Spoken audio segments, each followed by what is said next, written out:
पर इंदौर में आयोजित एक कार्यक्रम में पहुंचे केंद्रीय मंत्री कैलाश विजयवर्गीय ने गरबा में शामिल होने वाले कुछ युवकों को छलिया कहकर संबोधित किया। उन्होंने कहा कि आजकल जो छलिया गरबों में जाते हैं और युवतियों व महिलाओं पर गलत नजर रखते हैं, उन्हें जीवन में कभी शांति नहीं मिलती। मंत्री ने मन से साफ कहा कि नवरात्रि शक्ति की आराधना का पर्व है, ऐसे में महिलाओं का सम्मान करना ही सच्ची भक्ति है। बोलिए अम्बे मात की।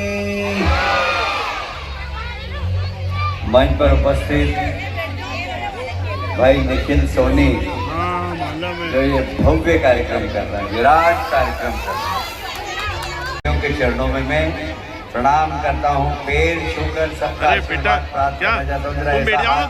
आशीर्वाद दे दीजिए आप सब लोग। देखिए, ये भारतीय संस्कृति है। दुनिया में कहीं पर भी इस प्रकार बेटियों का, बहनों का, माताओं का पाठ पूजन नहीं किया जाता। दुनिया में कहीं पैर पूजा जाता है तो भारत में पूजा जाता है। वो भारत में क्यों पूजा जाता है? मैंने पिछली बार भी एक कथा सुनाई कि ध्यान से सुनना। इसलिए पूजा जाता है कि देवी भागवत में एक कथा मुझे माँ कनकेश्वरी देवी जी ने सुनाई थी, वो आप सुनिएगा जरा, सब लोग ध्यान से, आप लोग भी ध्यान से सुनिए। एक बार जब प्रलय आ गया था, धरती उलट गई थी और पूरी दुनिया तहस नहस हो गई। कोई जिंदा नहीं था, ना पेड़ पक्षी पौधे, कुछ भी नहीं था। सिर्फ 4 लोग थे, ब्रह्मा, विष्णु और महेश। तीनों तो ये, और एक पराम्बा माँ। पराम्बा माँ बहुत विशाल थी, बहुत ही तेजस्वी थी। जब शांत हो गई पृथ्वी तो ब्रह्मा जी ने कहा सृष्टि का सृजन करना चाहिए।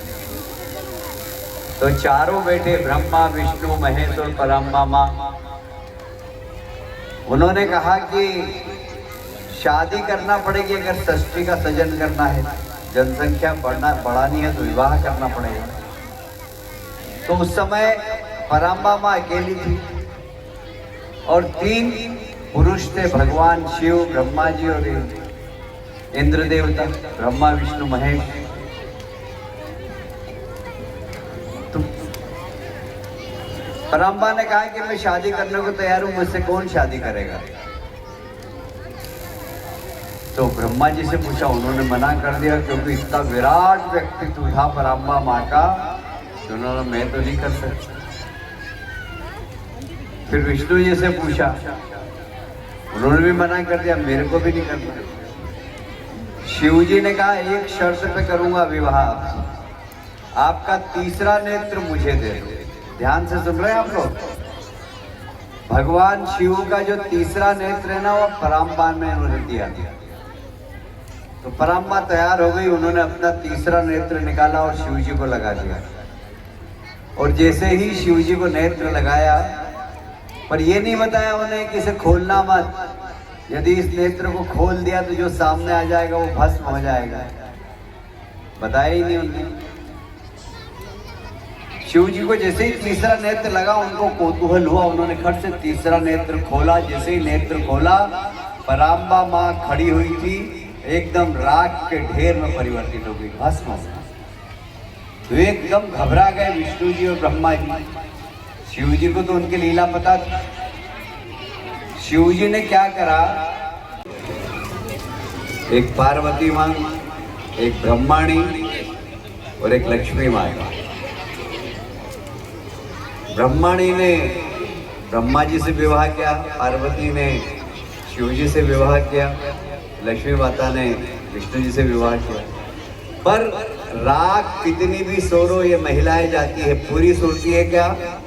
पूरी सोच सकते हैं आप? बचती है कि नहीं बचती? आखिरी में राख बच गई। तो अब शिव जी ने कहा क्या करना चाहिए? शिव जी ने फूंक मारी और जैसे ही फूंक मारी तो वो सारी राख भारत में आके गिरी। और इसलिए हमारे यहाँ हर महिला में पराम्बा की शक्ति है, इसलिए हम उनकी पूजा करते हैं। और ये सिर्फ भारत में और कहीं पर नहीं। और इसलिए हम सब देवियों की पूजा करते हैं। हमारे यहाँ देवियों का महत्व है।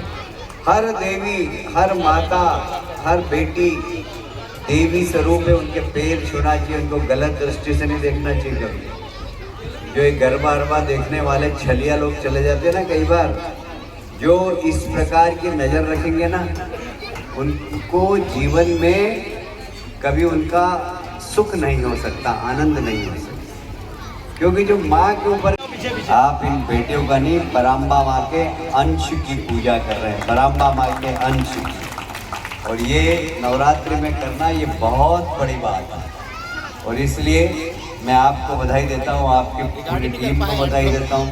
आपने 9 कन्याओं से चालू किया था, आज 1100 से भी ज़्यादा कन्याएं हो गई। तो एक बार तालियां बजा के सब लोग निखिल सोनी जी का स्वागत करें, अभिनंदन करें।